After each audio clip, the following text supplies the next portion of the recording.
guys, magluluto tayo ng kuskus. Ito ay kuskus. Lagyan natin ng mainit na tubig.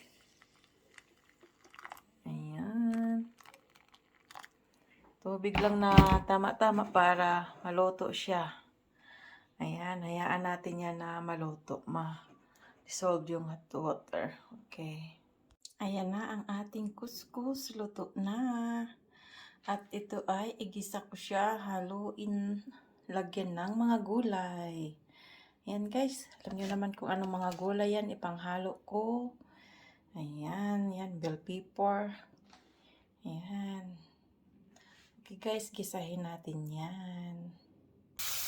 Ayan guys, nagisa na tayo ng sibuyas at bawang. Ayan, para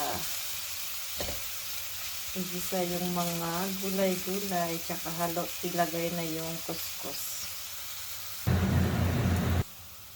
Ayan na guys, pwede na itong ilagay natin ang ating mga gulay-gulay. Ayan. Ganito ako magluto guys sa kuskus. Kaya anong klaseng pagluluto niyo sa kuskus niyo guys. Ganito lang. Diba? Okay. Lutuin muna natin yan. Ayan na guys. Luto na itong medyo luto-luto na. Lagay na natin ang kuskus. Yung iba diba yung salad na kuskus. Sa akin ibang klase akong magluto. Ganito.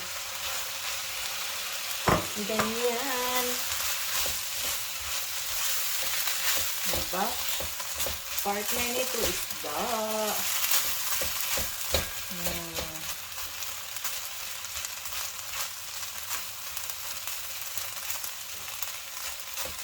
Sarap naman itong ating pinaka-rice.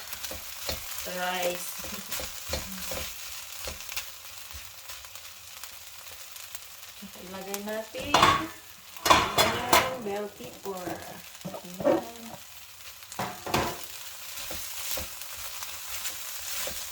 Ito na to guys. Pwede na to. Ayan. Ganyan ba kayo magluto ng kuskus guys? Ako, ganyan lang. Simple lang guys. Yummy na yan. Ayan, okay. Thank you. Thank you for watching guys. Ayan ang aming tanghalian. Okay, bye-bye.